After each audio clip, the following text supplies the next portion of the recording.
This happened a few years ago.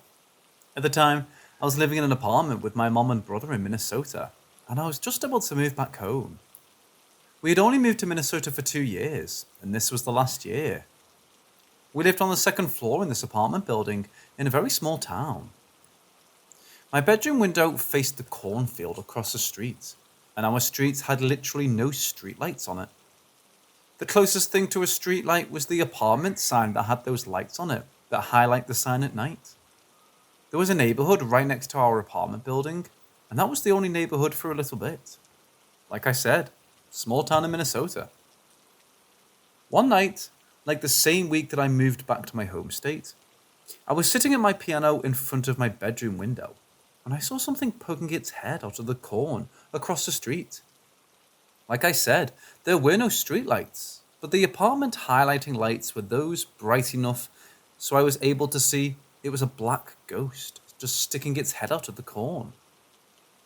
It was odd, but the cornfield belonged to a farm, so I just figured one of the goats had escaped.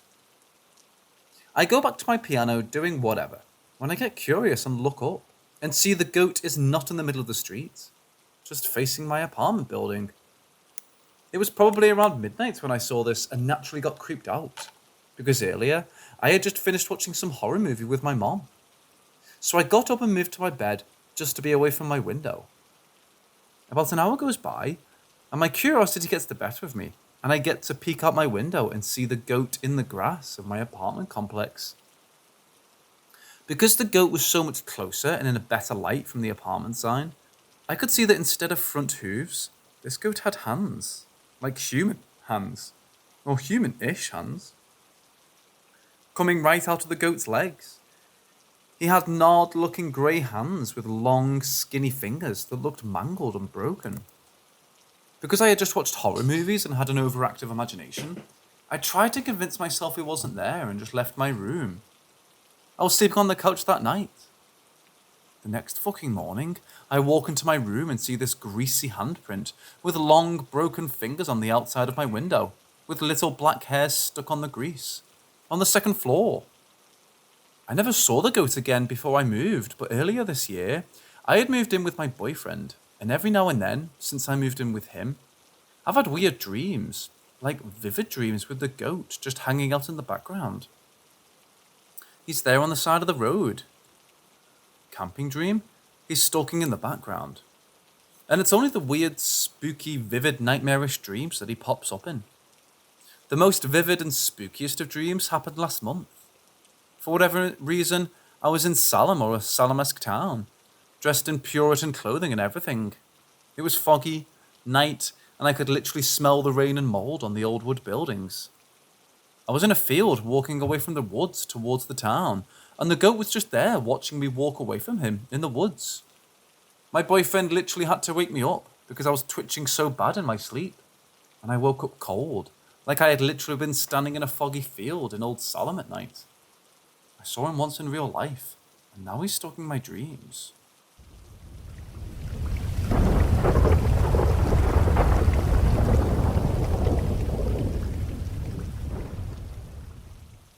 This happened about a year and a half ago, and I'll never forget it.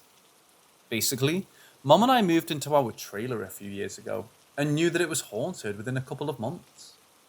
Our stuff would disappear and then reappear right next to us, and doors would open and slowly close on their own. But that all stopped after a couple of months, unless friends visited. When friends visit, the ghosts like to try to scare them. Despite knowing our house is haunted, we had no problems since the ghosts never harmed us in any way. Until the day this happened. I was about 18 or 19. At the time, one of my friends and I was scraping wallpaper off my bedroom to paint it. Then my bedroom door, which was previously shut tight, suddenly swung open. My friend jumped up while I laughed and explained to her that ghosts in my house do that sometimes when I have friends over, but they never do any harm. She calmed down, but the door slowly started shutting and then suddenly opened again and again. So I told my friend that maybe it's time we took a break and got some food. While we were in the kitchen, I was looking through the cupboards when my friend said that if a ghost tried to attack her, she'd cut them. I told her not to threaten them because they've never harmed anyone, so there's no reason to threaten them. Then I stood at my kitchen sink to wash a dish when suddenly it felt like my arm was burning. I looked down and saw several deep scratch marks on my arm. They looked like they spelled a word, but I couldn't tell what. Immediately, I put my arm under cold water to try to cool it down and called my friend over to look. So my friend put down the wallpaper scraper, and then I sat on the couch and showed my friend and told her that's the reason why you never threaten ghosts. And it turned out that while I was showing her my arm at the sink, the scraper disappeared. My arm felt like it was on fire for so long that I had to wrap it up in tight bandages in order for it to stop hurting.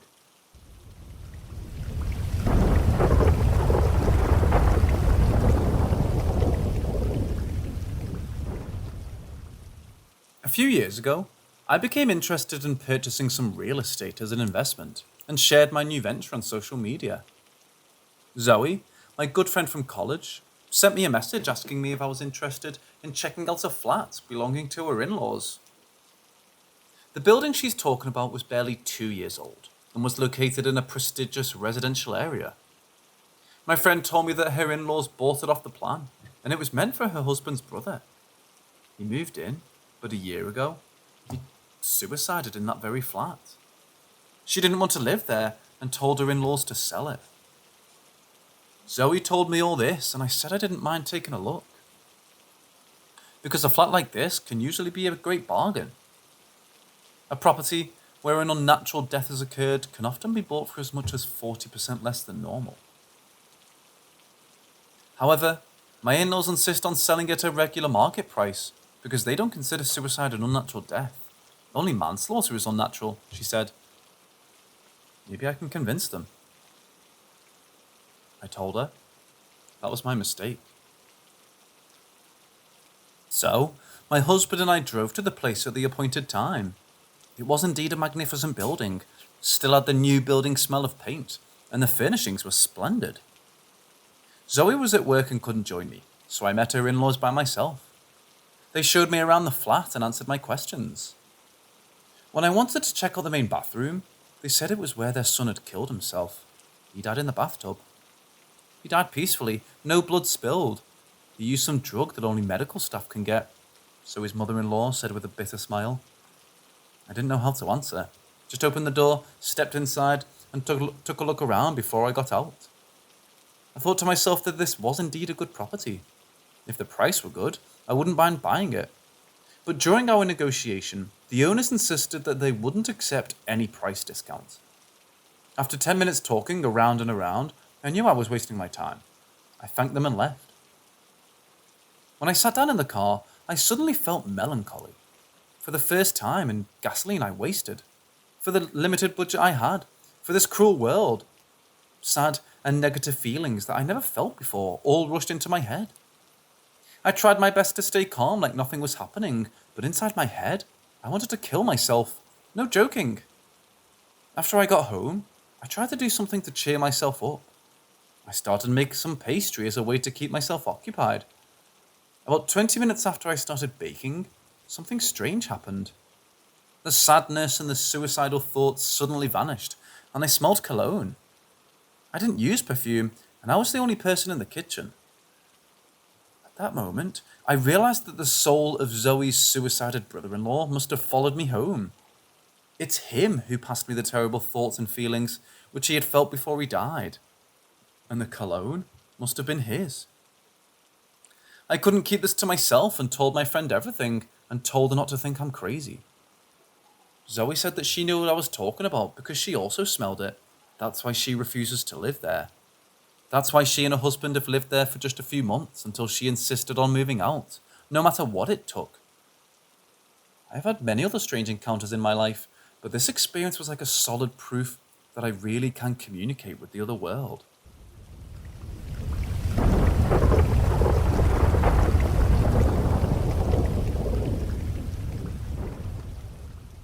Between the ages of 9 to 12, my family lived in a haunted house, or what we believed to be haunted. We had moved into it for my father's work, but left as soon as his job there allowed him to. He got a new job back in our home province. We moved in. A fairly new neighbourhood, and the house we lived in was nice. Nothing that we know happened there to cause the haunting, although my mom has a theory. It's a place with a large number of First Nations, and she believes that maybe something happened on the land long ago, or that there's someone buried nearby. Anyways, the actual story starts shortly after we moved in. It had 3 floors, and right from the start, me and my sister refused to go in or use the basement bathroom. It just had a weird feeling to it. A few weeks in, my mom started to notice shadows moving up and down our stairs to the upstairs floor. This set of stairs was L-shaped, with no window near it, so it's not like passing cars were causing the shadows. Our dogs like to sleep on the stairs, but oftentimes they would wake up and run off as if something was bothering them there. All of this was minor compared to some of the larger events that happened. The first thing was that one of my mom's pictures of the family that had been on the wall for about a year at this point fell off the wall for absolutely no reason. No one was near it. The second major thing that happened was when my father was away. Me, my sister and my mom decided to have a sleepover in the basement. After we had finished watching our movie and got into our airbeds, my mom asked, "So who's going to turn off the light?" Within a second, the light was out. She hadn't told us at this point. She thought something was haunting the house. But man, you could tell she was freaked out. None of us got up to see if it had just burnt out, but the next day, when she checked, that light worked just fine. The last major thing that happened there happened to me. It was late at night, and I was asleep in my bed. I woke up for some reason and looked around my room. I had a desk with a chair that I had left pulled out, and in the chair, I saw an older lady. She had on a pearl necklace and grey hair. That's all I can remember. She started to look at me, and me being a kid, I just hid under my blankets. Looking back on it now, though, she didn't seem mean. When I worked up the courage to look again, she was gone. I called for Mom and spent the night in her room. We moved out a few months later. It only took the house a couple of months to sell, but in that time, my mum must have bought replacement for every light in the house twice. Maybe she liked us and didn't want us to leave. At least that's what I like to think.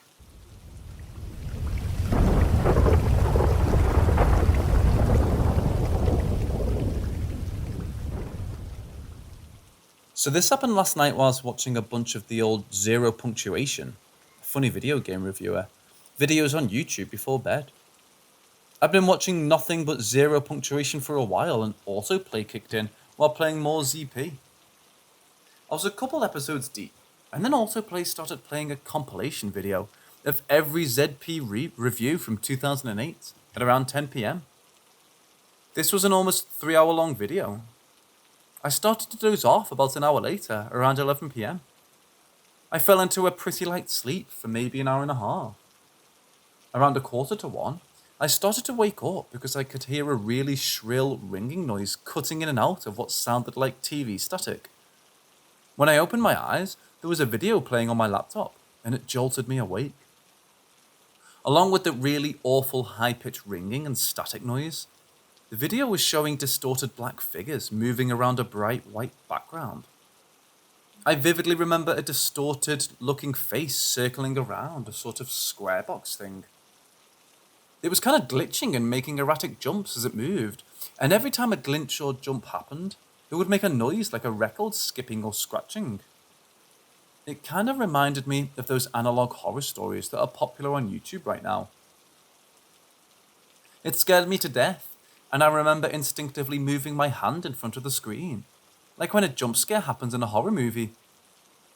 I reached out with my other hand and hit the keyboard, and like that, another Zero Punctuation video started to play. My heart was pounding and I got up, got some water, walked outside and calmed down. I went back into my bedroom. ZP was still playing, and after another hour of watching, I fell back asleep.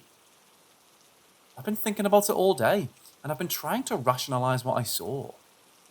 First, I thought maybe an analog horror video did start playing.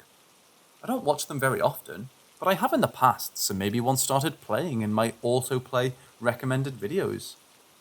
But when I checked my browser history, no such video was played between the two ZP videos. In fact, nothing at all played in between the videos according to my browser history.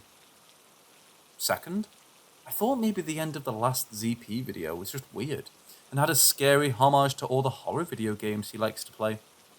Again, no dice. It was a review of an older Prince of Persia game and then it ended. Finally, I thought maybe I've been dreaming. This still seems sort of plausible, and I know this is what everyone says who's maybe dreamed up something paranormal and mistakes it for reality, but it seems so goddamn real. Like, I distinctly remember every moment from hearing the noise, to opening my eyes, to shielding my eyes with my hand, and then to finally hitting the keyboard. I've also never had a history of sleep paralysis or being unable to distinguish dreams from reality. Who knows though? Maybe after hitting the ripe old age of 31, my mind is starting to falter. I also want to add real quick that when I looked at my browser history, I checked the length of the video I was watching against when the next video started playing to see if there was any unaccounted time missing. But no, it's all there.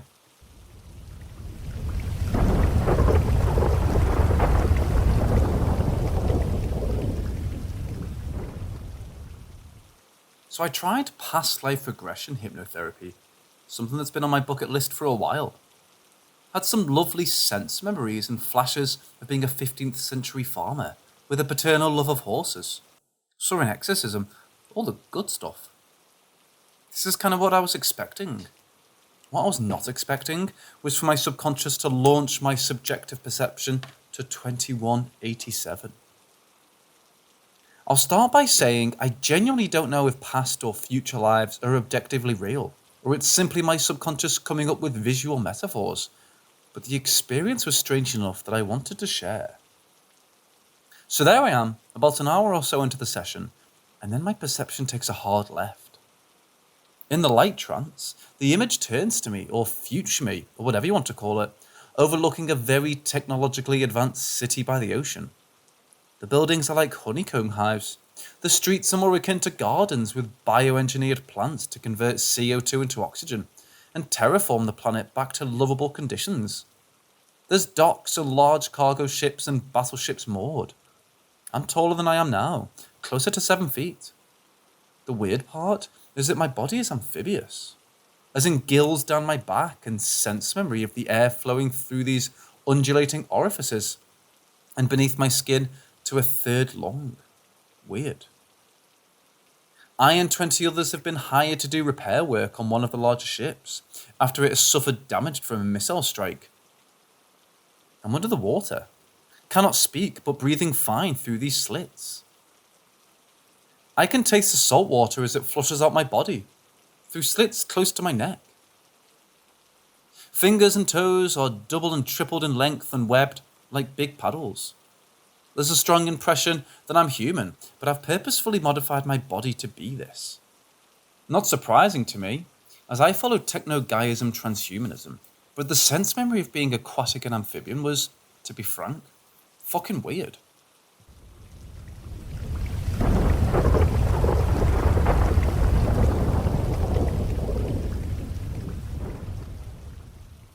I've had several strange things occur, often enough throughout my lifetime, to no longer just pass them as being a coincidence, or something other than it is. I grew up within households of many different religions, and from a young age showed great interest in spirituality and other religions. People in my family are in direct contact with those practicing religion, ranging from Catholic to occult. My grandmother was overly religious and spent nights awake reading the Bible and praying. This is just some background on how I grew up, spiritually. I spent a great deal of time with other families who practiced occult and Wiccan practices. I love nature. Water is soothing in the woods. I collect crystal quartz and stones that are meant for different uses such as healing. My husband and I were a state wreck type area away out of our area looking for such stones. As I was sitting on the ground digging away, a woman and a younger girl approached and questioned what I was doing. The young girl lost interest fast, but the older woman said she was remained. I showed her what I had collected, and even offered her one as a gift. Her face kind of washed over, almost like she dazed out a bit, and she took the stone and said how she would forever keep it and remember the moment. She went on to tell me how beautiful I was and how my eyes radiated alive and light, and how I'm such an inspiration for some people. She went in about my eyes and other things. I was rather surprised, but remained humble and managed to appear not as dumbfounded by her as I was. I never really experienced anything like it before. She really did seem like she'd gone in a daze, though.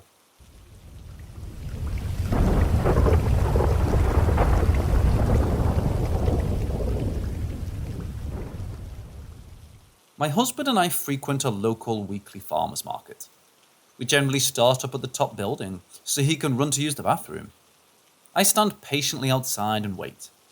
I'm an anxious and empathetic person, so I just try to keep to myself as I wait. So I'm just standing there, probably staring at the floor or something, and this guy comes out of the bathroom and just stands beside me. Okay, whatever. I look up, and he looks at me and says, "Gonna be a full moon tonight." Said something else about luck, and I just kind of stood there looking at him. Husband comes out of the bathroom, and we head off. A short while later, this man and another man walk by. The man who spoke to me earlier looked my way, said something to the other guy I couldn't catch, and then said, "I'd know her anywhere." Next up, I travel a lot, and we like to visit odd places. We stopped at this radio place where an older woman walked people through. Her husband had collected them and had passed away. There was a smaller shed building and then a garage. I had gone in the shed just a moment, then left my husband to go back to the truck. After a short while, he and the woman came out of the shed. She walked over to me with hands cupped, kind of shyly, and said she had a gift for me. I said, "Oh yeah, a gift?" and put my hands out in front of her, where she placed a beaded Christmas spider. She didn't really say much other than there's info online about them. I got out of the truck to follow them along in the garage. I had the gift in my hand.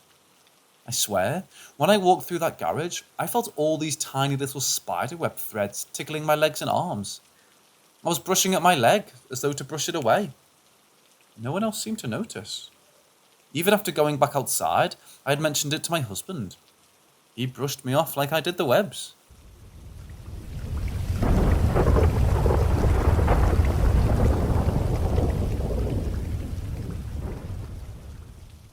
This happened a few years back, in my mid-20s. I'm from a small town originally, and had moved to the city for work a few years before the story. Grew up listening to all kinds of scary stories from my grandmother, but never experienced one myself, so was always skeptical about the whole spirits, ghosts kind of thing. In my early years in the city, I lived with a couple of friends, and due to our crazy partying till late in the night, we eventually got kicked out of the place by the landlord after several complaints from neighbours. So we decided we'll move somewhere a bit towards the outside of the city, with not too many neighbours around to complain about us. After a few weeks of searching, we eventually found a place. A 2-bedroom house 2 kilometres drive from the main road. Not too many houses or neighbours around. 3 or 4 buildings in the vicinity, and only one of them was occupied. So barely anyone was around to snitch on us. We were delighted, and started our life there. Everything was normal, and fun and games, and our partying continued, and we had gained legendary status in the friend circle for having the perfect place for after parties. A few months into living there, both my friends who were living with me had to move out. One got a better job and moved to another city. The other one had to move back to his hometown to take care of his dad's business as he was ill. So I was left living all by myself in the house, and continued there as it was tough to find a better place, somewhere suitable to my lifestyle and friend circle. My legendary house parties continued as usual.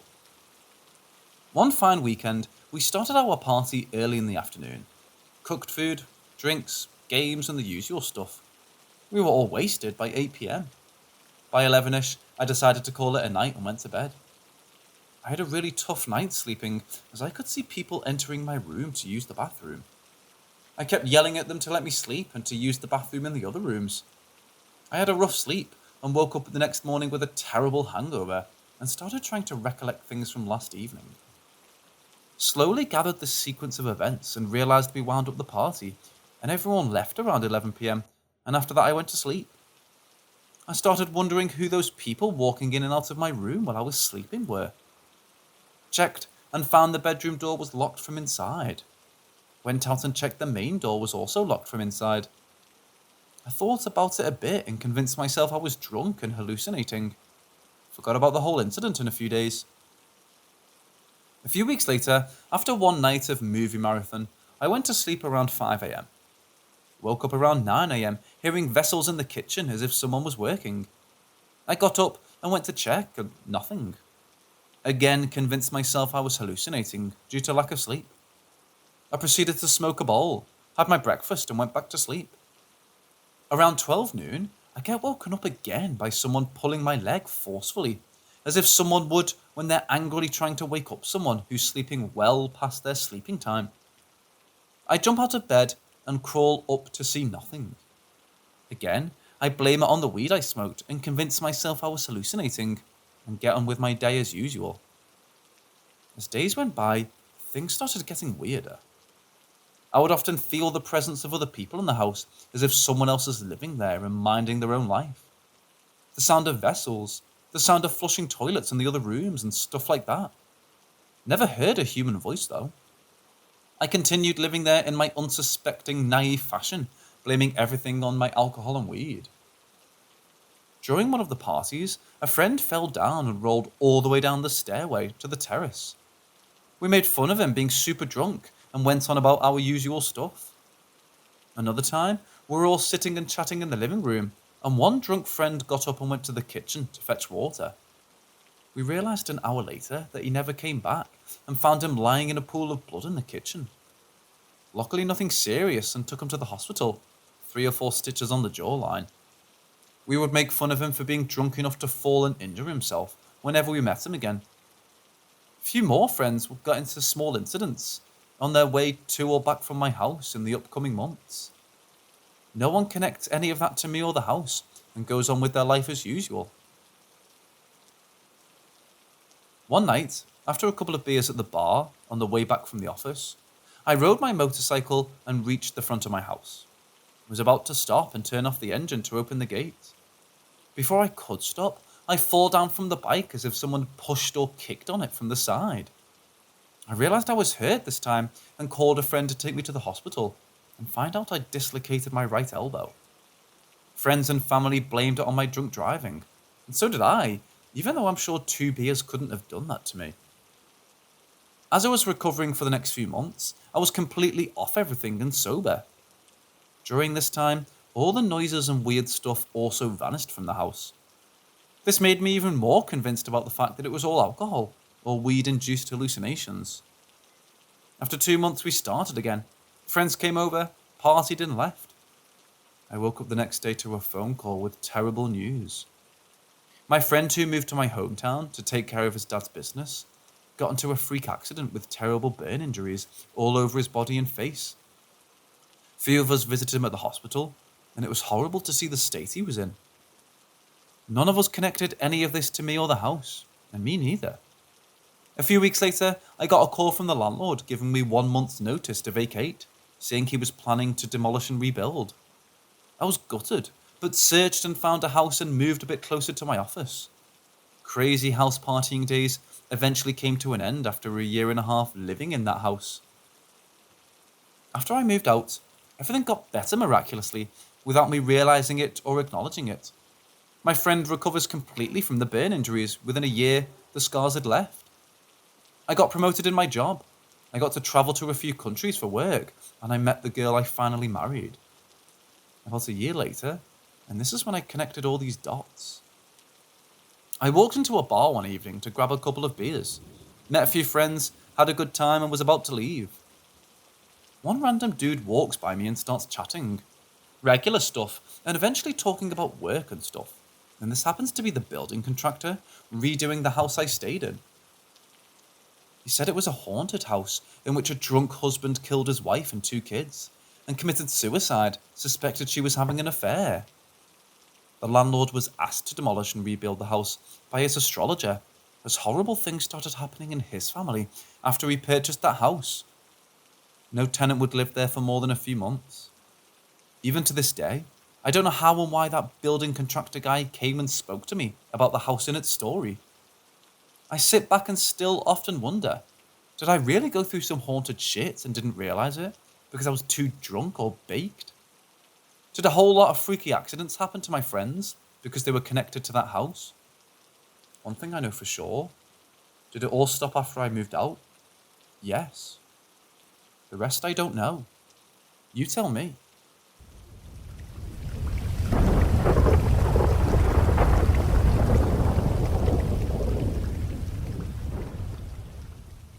This story is about when I was 14 or 15 years old.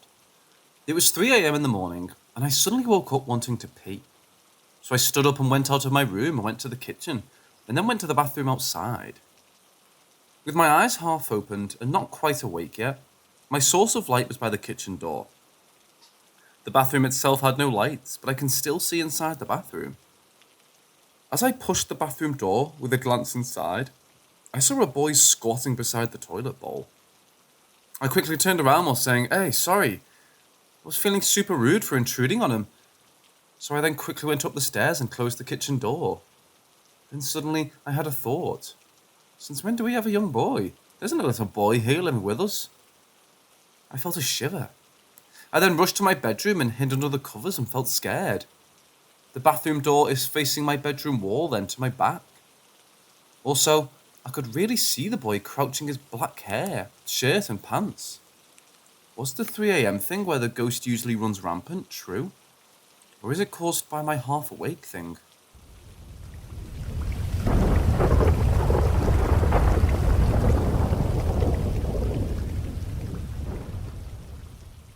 In Asia, parents would always tell their children to stop playing outside when it's almost 6 p.m, saying that's the time where a playful spirit or ghost comes out and plays. When I was 11 years old, my mom would also do that, but this one day, she was preoccupied with my aunt who had just arrived. So they had a lot of catching up, of course. One moment, I was with them eating the snack my aunt brought, and the next, I was outside running to the gatehouse.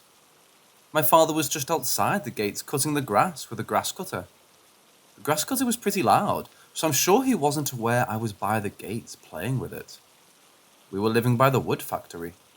My father was the one in charge of the guardhouse and the gate. The gate was pretty big, and when it went up, it could slightly bring me up too. So it was fun, and I felt like flying as I slowly descended with the gate as it went down. As far as I remember, as soon as I put my feet to this heart-shaped steel where the gate is usually at when it's locked, my memory went black there.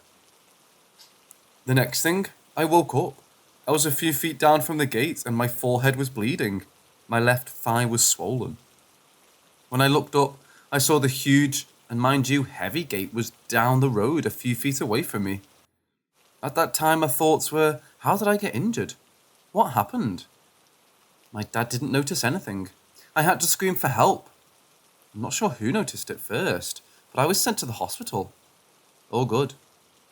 But my mother wouldn't tell me more about what happened, and no one ever did.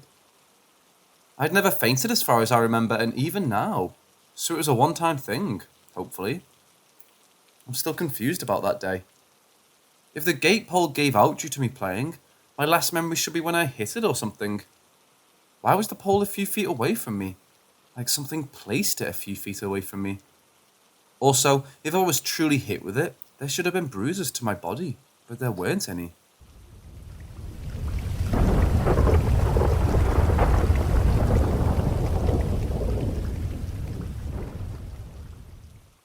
There was a time when I was home alone. My mother was gone to work and still hadn't gotten home from a graveyard shift. We were the only two living there. I woke up to get ready for school, and as I looked out of my bedroom window, I noticed something in the condensation on my window. It was summer in the south. Rainy days plus air conditioning inside, along with all the humidity. But there was something in the condensation. When I leaned in to look at it, there were 2 letters written as if someone drew on the window, like you do in the bathroom mirror after a shower. It was the letters RL, and it was on the inside of my window. It's not like someone outside just drew it. The next experience is a reason why I want to believe in these things, even though as an adult, I'm much more skeptical.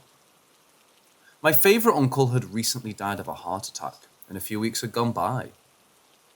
There was a little 3x5 picture of him, along with others of more family, on a little wall next to the refrigerator. which separated the kitchen from the living room. Me and my mom were chilling in the living room, where our chairs were near the doorway into the kitchen. My mom's recliner is right next to that wall with the pictures on it. We started talking about my uncle and all our memories with him, and his picture suddenly flew several feet and landed between us. And the first couple of times this happened, we thought, okay, that's a crazy coincidence. But it happened multiple times. Anytime we talked about him, it would fly over to us. We joked about it and said he was trying to tell us hello. It was never a scary thing. It felt like he was just checking on us.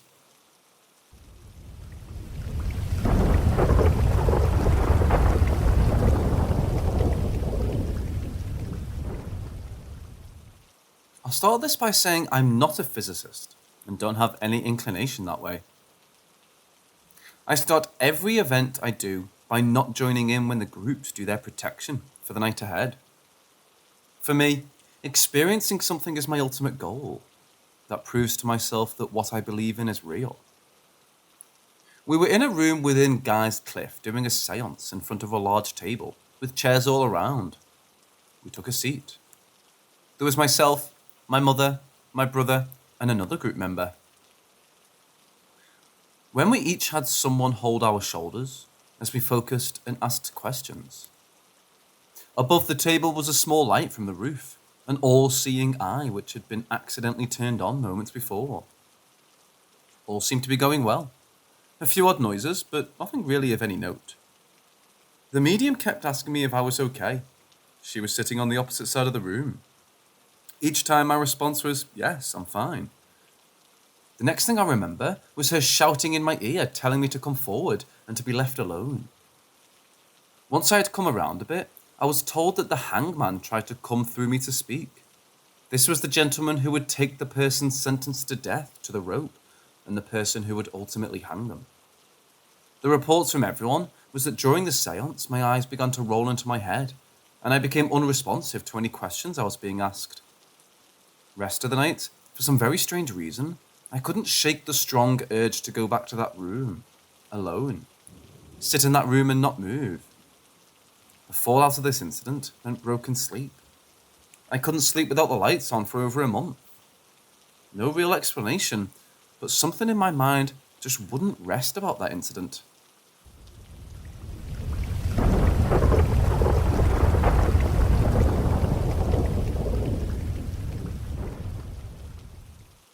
So at the time, I still lived with my mom, but I was 21 and had a job and was paying rent.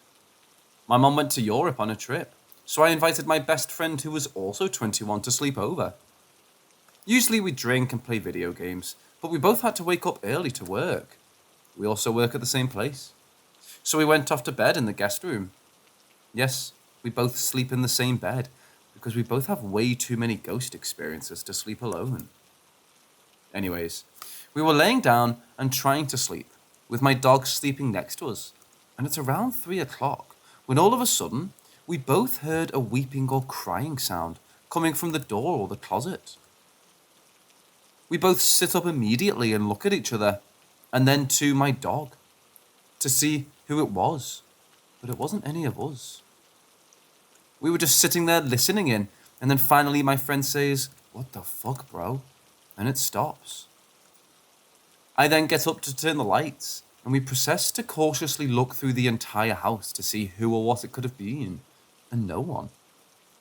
It was 3 a.m, and it was only us, so we got dressed in our work clothes and left the house to go to a 24/7 Walmart near my house. And we just hung out at the Walmart until our shift started, which was around 7 a.m. To this day, we don't know what the fuck it was, and my mom didn't believe us when we told her what happened. It was crystal clear, a girl's voice, and she sounded like crying mixed with laughing. Creepy. Also, another friend I have who doesn't believe in ghosts was over at my house one day, and at night he was leaving to go home. And in our driveway, he heard a girl calling out to him. And he told me he looked around and saw no one, and he ran to his car and sped off. It was around 1 a.m. when he left, so I doubt any of my neighbours would be out at that time. What if it was the same girl? So my girlfriend has a younger sister who has cerebral palsy and autism. And although she's very smart, She can't really support herself fully, and will probably need help and guidance for the rest of her life, which is perfectly okay. She's basically our adopted daughter. My girlfriend taught her sister how to walk and talk, and basically everything she knows. One day, though, my girlfriend told me about how there were 3 instances in her life where her sister basically broke character and told her how she was stuck and couldn't get out, and that she was trapped and needed help desperately. Her sister talks in a very specific kiddish and cutish way. She's very innocent, and to this day, at 19 years old, talks to her stuffed animals as if they're real. During the 3 times where she broke character, my girlfriend told me her sister spoke in a certain desperate and adult tone, and made a face like she was scared for her life. And literally the next second, her face would change and she would go back to the way she was before. And my girlfriend told me it would be like her sister didn't remember what just happened moments before. To this day, it scares her and makes her wonder what if her sister is trapped in a childlike state, and sometimes has moments of clarity. I'm not sure, but when she told me, I could tell it was serious, and she's never brought it up ever since, because of how much it creeps her out. Sometimes I get worried that one day she might break character and only I will be around and I don't know what to do. She's very sweet and we love her just the way she is, but it creeps me out to think what if her mind was just being held hostage by another. Has anybody else had similar experiences?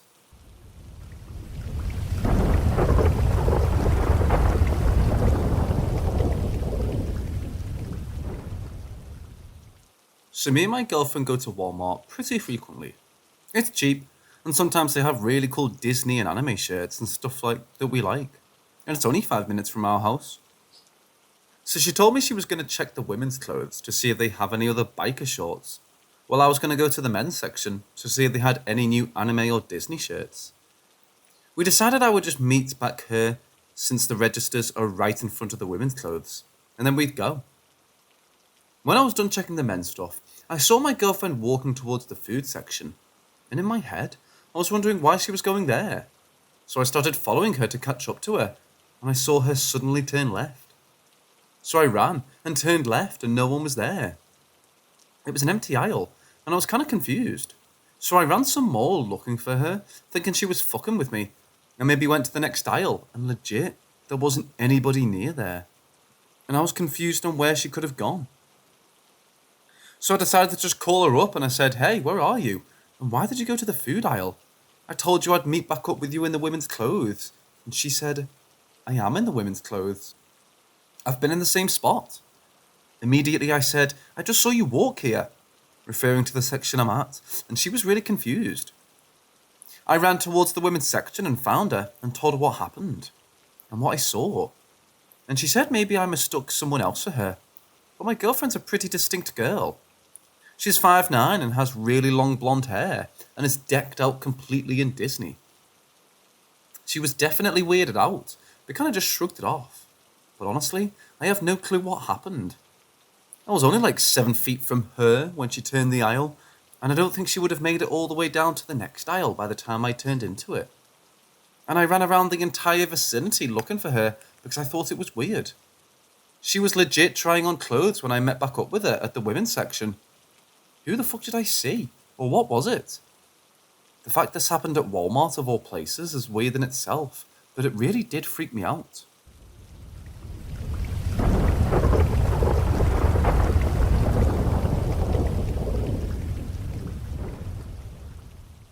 This was about 6 years back. I was about 15 at the time. I was kind of a recluse and almost never had friends over.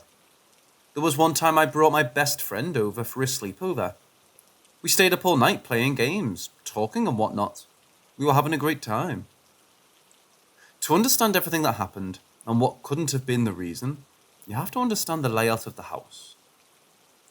Walking into the house, you have the living room, which has the doorway into the kitchen in the front, and the left side hallway, which leads to the bathroom on the left side in the hallway. My sister's room at the end of the hall, my parents' room second door on the right, and my brother's room first door on the right. Going into the kitchen, you have the dining room separated by the kitchen counter, with one of those open walls that just has the trim of a wall and the doorway. Next to the doorway, you have the add-on doorway to the utility room, which was attached to my room around the corner. So my room is next to the kitchen, separated by a wall all the way in the back end of the house. I went to the kitchen for a drink at about 1:30ish at night. Looking in the dining room, I saw a dark mass in the back corner, but I didn't have any of the lights on, so I chalked it up to just my eyes messing with me. Went back to my room and continued hanging out with my friend. Later on, he was getting thirsty and wanted a drink. I went with him just to see if that thing I saw was there. Sure enough, it was. Only we had turned the kitchen light on, so I could actually see it in the dining room more distinctly. I said nothing to my friend while we were out there, but as soon as we went back to my room and shut the door, he said, "Did you see that thing in the dining room?" To which I asked what he meant, just to make sure we were seeing the same thing. That thing that looked like its body was twisted around, like something out of The Exorcism. I was starting to freak out now because he described exactly what I saw. Every so often, if we got thirsty or wanted a snack, we made sure to go together to the kitchen and we'd look for that thing to see it be in a spot closer to the doorway to the kitchen. And when it was almost to the doorway, we ran back to my room and stayed there the rest of the night and didn't go back out until the sun was starting to rise again. We both had to go to the bathroom at about 6:30 to 7ish and took turns while the other waited outside the bathroom. When I went to the bathroom, I heard little kids giggling almost like they were toddlers. This was impossible. Normally because my sister was only 2 years younger than me and my brother was 8, plus everyone else was still asleep. That was the last of the experiences that night. However, for about a year straight after that, when I woke up to get ready for school in the mornings, it was always like 6 a.m. for me, or random moments when I was alone in the house reading, I would see something dark move out of the corner of my eye or in the mirrors, TV reflections, or behind walls and doorways. Something was always there. The only animal we had was a golden retriever, and most of the time, he would lay on the couch sleeping. I would also notice objects moved out of place just minutes after I'm away from that spot and come back. I've often been spiritually sensitive in that I could feel things around me, or sometimes catch quick glimpses of things others couldn't. But never on the consistent level as when my friends stayed over. I don't get much activity at all these days, but back then, it was very active and terrified me.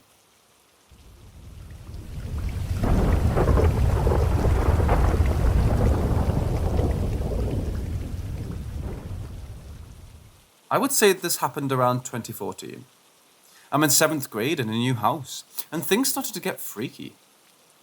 We noticed that a circle had mysteriously appeared on my mom's closet door, gradually increasing over time to maybe 3.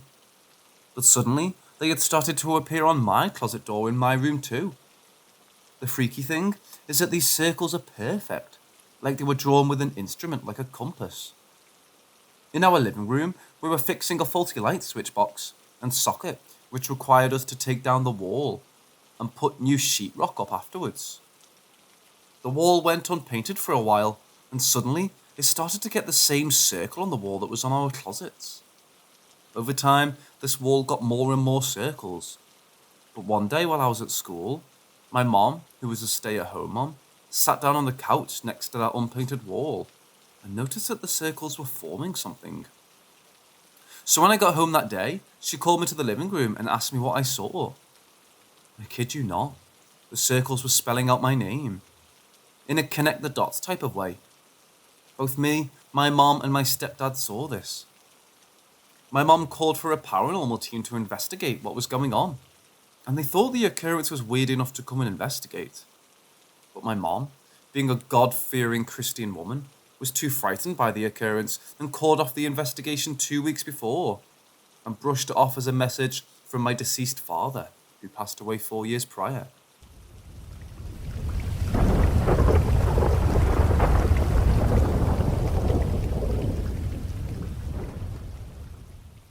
Bit of background. I've never had a paranormal experience, so I've always erred on the side of skepticism. I just started to dog sit regularly, overnight stays, and have stayed in 3 homes so far with no issue. I don't ever get scared on my own at night, and especially not when I have dogs with me. I also never have problems getting to sleep and staying asleep, even in places that are new to me. However, this stay was different from the jump. Typically, I get 8 to 10 hours, but the first night I only got at most 4. So far, I've always slept on the couch with a dim light on nearby, so I don't run into stuff if I have to use the bathroom in the middle of the night. I settled in around 9 PM tonight because the dog I'm sitting is a puppy, and the owner told me that's when he gets sleepy. I put my headphones in and settle in to watch a few episodes of Misfits until I'm tired enough to turn in. The dog lays down to sleep on my legs. Everything is typical of every house sitting I've had so far. The only thing I'm not used to is this house has a walkway on the second floor, looking down into the room I'm sleeping in. I'm fine though. Like I said, I don't get scared. I go to sleep around midnight. The issues this night arose when the dog awoke me, several times, barking at nothing. Each time this would happen, I'd settle him again, blame it on him sleeping in a different area and not being used to it, and go back to sleep. It took longer each time, but I did it. Only, it got to the point that every time I was on the cusp of sleep, he'd bark or start growling. Finally, I managed to fall asleep around 3:30, only to wake up at 6:30 to the sound of voices talking, sounding like they were in the kitchen. My initial thought was it was the owners using the Furbo, like a baby monitor but for dogs, that's in there with the crate, because it sounded like it came from the same area. That didn't make sense though, because the dog was with me, and it was 6:30 in the morning. So I called in an ordinary hallucination from lack of sleep and moved on. He's a pretty big puppy, 45 pounds at 6 months, so I'm thinking maybe he needs more space on the couch. I switched to the pull-out the second night. I also put the lights I dimmed in the kitchen to max, but it's the same shit. Go to sleep at 12:30, more on edge today. Start clicking noises that I wasn't paying attention to yesterday. Sometimes it sounds like shuffling on the carpet on the second floor. Sometimes it's taps coming from the kitchen that I never hear during the day. I spend a significant amount of time squinting up at the darkened walkway, but I don't see anything. It just sort of feels like something's up there. Dog still barks sporadically, sometimes jerking away because of it. I think I got like 3 hours. Wake up again at 6:30 to voices, but they're closer this time, sounding like they're in the same room. I'm like, okay, I definitely need more sleep if I'm having another auditory hallucination. So I drive home that day to nap for a few hours. I feel like I have to clarify at this point. Auditory hallucinations, when just waking up, are rare to me. I've had them maybe 5 times before this in my life that I can remember. So as much as I'm trying to gloss over it, it's weird. Third night, which was yesterday, I'm like, okay, it's probably just all in your head. Still, I keep the kitchen lights on max, and this time, I turn on the lights above the walkway. I get to sleep at 12:30, then I'm startled awake 2 hours later when the dog freaks out, starts barking and growling, facing towards the foyer. He then does something he never did before this, and runs into the foyer to see if something's there. I'm sitting there with my ears perked, my phone in one hand, wondering if I should call the police. But I don't hear anything, and he comes back 30 seconds later, standing on the pull-out next to me and staring at the same place he was earlier. I'm officially spooked at this point. I'm still hearing shit. I still feel like someone's watching me. I start counting the taps in the kitchen, and it's always 3 sets of 3, which is comforting at first, because I think it's an appliance. Except then I realise that I'm pretty sure that's a thing in supernatural shit, and not a good thing. I get back to sleep at 5:30 AM. This time, I'm not woken up at 6:30 by voices. Instead, at 7:30, a woman whispers my name directly into my ear, clear as fucking day. I don't know if it's significant, or if this happens in auditory hallucinations as well, but this time, it's only audible in my exposed ear, since I'm sleeping on my side. Regardless, at this point I'm done. I feed the dog, let him out, put him in his cage and drive home, and sleep for 4 more hours. It's the 4th night now, and currently midnight while I write this. I'm still hearing shit around me, even while I'm sitting here in the kitchen with a shit ton of lights turned on. Sometimes I feel like I see things moving in my peripherals. Kind of feel like I'm going crazy, to be honest. So I just wanted to vent here. Maybe someone could either assuage my fears or confirm them.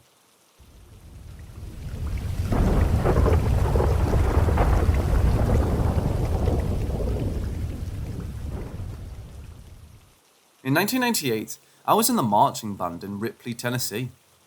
My friend's mom ran the Sugar Hill Library, which was basically just a big 2-story plantation house that they converted into a library. On days when we didn't have band practice after school, my mother wouldn't be able to get off work from her job at a convenience store in time to pick me up, so my friend's mom would pick us up and take us to the library until she could pick me up. On a typical afternoon waiting at the library, my friend and I will put our backpacks in the children's room, which was situated by an unused entrance next to a stairway to the second floor, and either goof around with the toys in there, play cards, or just do something to pass the time. But on one occasion, my friend was sick and his mom picked me up alone. As usual, I went to the children's room to drop my backpack, but since I was alone, I decided to just grab a book and do some reading. I can't remember what book it was, but I promise you I never finished it. After reading for about 45 minutes, I thought I heard something.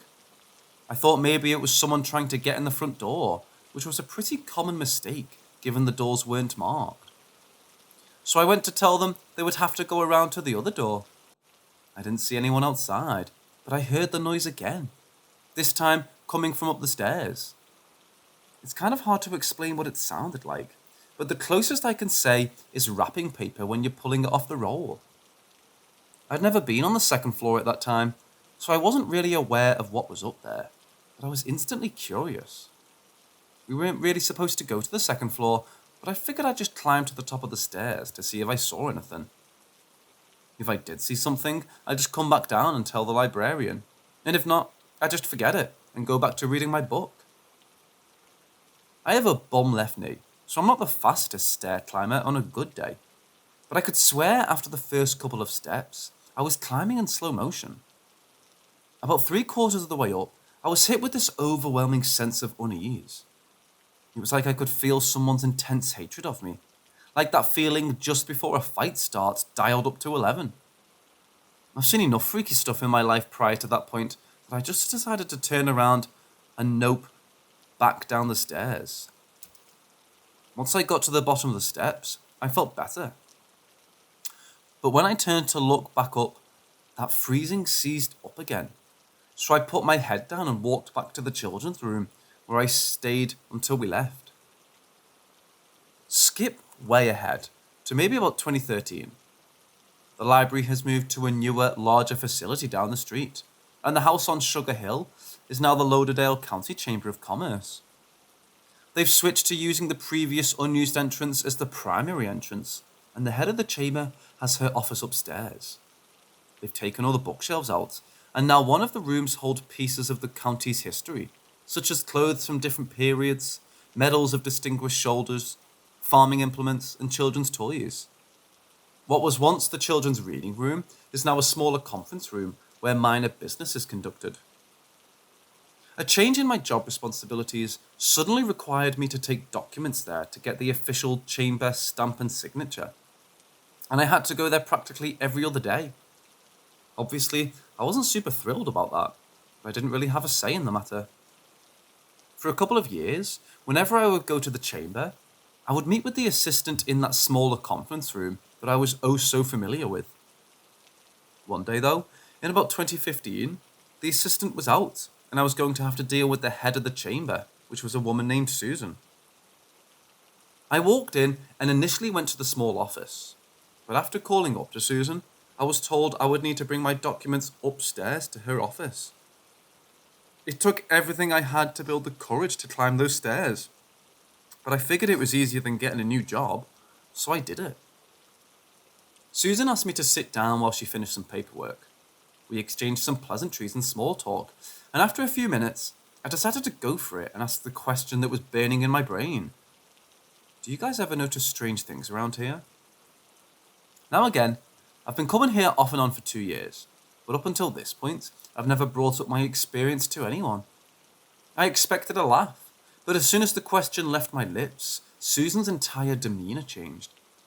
She immediately stopped writing, put down her pen, looked me square in the face and said, "Why do you ask?" I recounted my story for her, and when I was finished, she told me about several things that had been going on since she'd taken office. She said that they would come in early morning, and their chairs would be moved out from their desks to random parts of the room, and they would often hear distant, muffled laughter. On one occasion, Susan had come inside and heard something squeaking upstairs. And when she went up to investigate, she found a small, antique tricycle rolling itself in circles around her office floor and stopping right in front of her. Weeks later, after things had continued to happen, Susan had looked into the history of the house, and when she told me about it on my subsequent visit there was a particular part that stuck out to me. The house was originally built over 100 years ago by a rich landowner, and he moved in with his 2 daughters. His eldest daughter was married off to a man she didn't particularly care for, and because of the way women were viewed in those days, her husband became the heir to the fortune. After the father died, the daughter became increasingly frustrated with the way the husband was handling their fortunes. One day, the husband was on the 2nd floor having an argument with his wife, and then he fell down the stairs. It was broadly speculated that she pushed him in an attempt to kill him. He ultimately survived, but he was permanently crippled to the point where he was completely unable to care for himself. He died a few years later, and the wife was suspected to have a hand in that as well. Let me tell you, when I heard that bit about the stairs, every hair on my body stood up straight. I immediately thought back to my experience on the stairs and how it felt at the top and bottom. To this day, I've never gone back up to the 2nd story of that building. Activity continues to this day.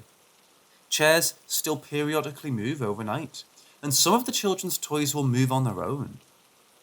There was an instance where they were doing renovations and the incident started to escalate. At one point, Susan left her office, and when she got downstairs, she realised she'd forgotten a folder on her desk. When she went back upstairs to get it, the entire floor was covered in flies.